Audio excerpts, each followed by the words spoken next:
नमस्कार, पूर्वज रेसिपी मराठीमध्ये तुम्हा सर्वांचं खूप खूप खूप मनापासून स्वागत। थंडी विशेष आज आपण अतिशय पौष्टिक असणारी अशी अळीवाची खीर कशी करायची ते बघणार आहोत। अतिशय सुंदर होते। गरम गरम ही खीर प्यायला अतिशय थंडीच्या दिवसांमध्ये उत्तम आहे। इवन बाळंतिणीसाठी सुद्धा ही खीर अगदीच केली जाते। बघू शकाल रंग टेक्स्चर अतिशय सुंदर आलेला आहे।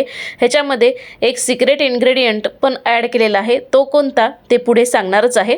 तर सुरुवात करूयात। तर इथे साधारण 2 टेबलस्पून अळीव घेतलेले आहेत मी। हे अळीव व्यवस्थित मार्केटमधून आणल्यानंतर निवडून घ्यायचे आहेत। तर हे निवडून घेतलेले अळीव 2 टेबलस्पून आहेत। आता यामध्ये पाणी घालायचं आणि हे अळीव आपल्याला व्यवस्थित सुरुवातीला स्वच्छ पाण्याने धुवून घ्यायचे। हे बघा अशा पद्धतीने एका चाळणीवरती घालून घ्यायचे। मस्त। तर आता हे धुवून झाले की त्याच वाटीमध्ये हे अळीव काढून घ्यायचे आणि यामध्ये आता गरजेनुसार पाणी घालायचं, म्हणजे अळीव बुडतील इतपत पाणी घालायचं आणि यावरती झाकण ठेवून आता हे साधारण 10 मिनिटं आपण अळीव भिजण्यासाठी बाजूला ठेवून द्यायचे। आता इथे गॅसवरती अर्धा लिटर साधारण दूध मी गरम होण्यासाठी ठेवलेलं आहे। या दुधाला एक उकळी काढून घेऊयात। तर बघू शकाल दुधाला एक छान व्यवस्थित उकळी यायला सुरुवात झालेली आहे। वा मस्त। आता दुधाला उकळी आलेली आहे। हे व्यवस्थित दूध आपल्याला एकजीव करायचे, मिक्स करून घ्यायचं आणि एक उकळी आली की हे जे अळीव आपण भिजवून घेतलेले आहेत, तर बघू शकाल छान भिजलेले आहेत।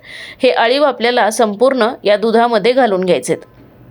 वा आता हे दुधामध्ये संपूर्ण अळीव आपण घालून घेतले, मिक्स करायचं व्यवस्थित आणि परत एकदा ह्या दुधाला एक उकळी काढून घ्यायची। आता या दुधाला एक छान उकळी आली की आपल्याला यामध्ये आता चवीनुसार साखर घालायची। तर साधारण 3 टेबलस्पून यामध्ये मी साखर घालते। तुम्ही तुमच्या गोडीप्रमाणे साखर कमी जास्ती केली तरी सुद्धा चालणार आहे।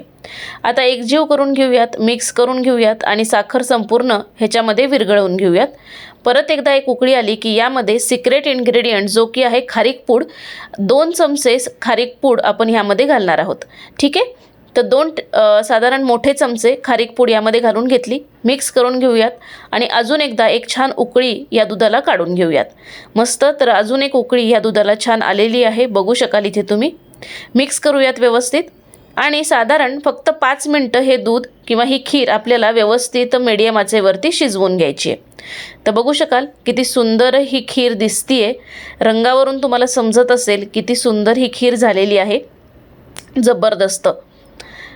तर साधारण 5 ते 7 मिनिटं फक्त आपल्याला मीडियम आचेवरती ही खीर व्यवस्थित शिजवून घ्यायची।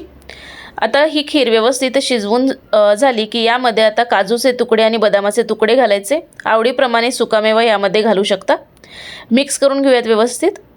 वा इतका सुंदर सुगंध येतोय आणि अतिशय थंडीच्या दिवसामध्ये ही खीर प्यायला एकदम पौष्टिक आहे।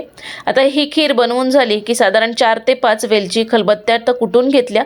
ही खलबत्त्यात कुटून घेतलेली वेलचीची पूड यामध्ये घालून घेतली, मिक्स करून घेऊयात आणि गॅस संपूर्णपणे बंद करून घेऊयात। जरूर करून बघा। अजूनही चॅनलला सबस्क्राईब केलं नसेल तर आवर्जून जाऊन सबस्क्राईब देखील करा। भेटूयात नेक्स्ट व्हिडिओमध्ये, तोपर्यंत बाय बाय।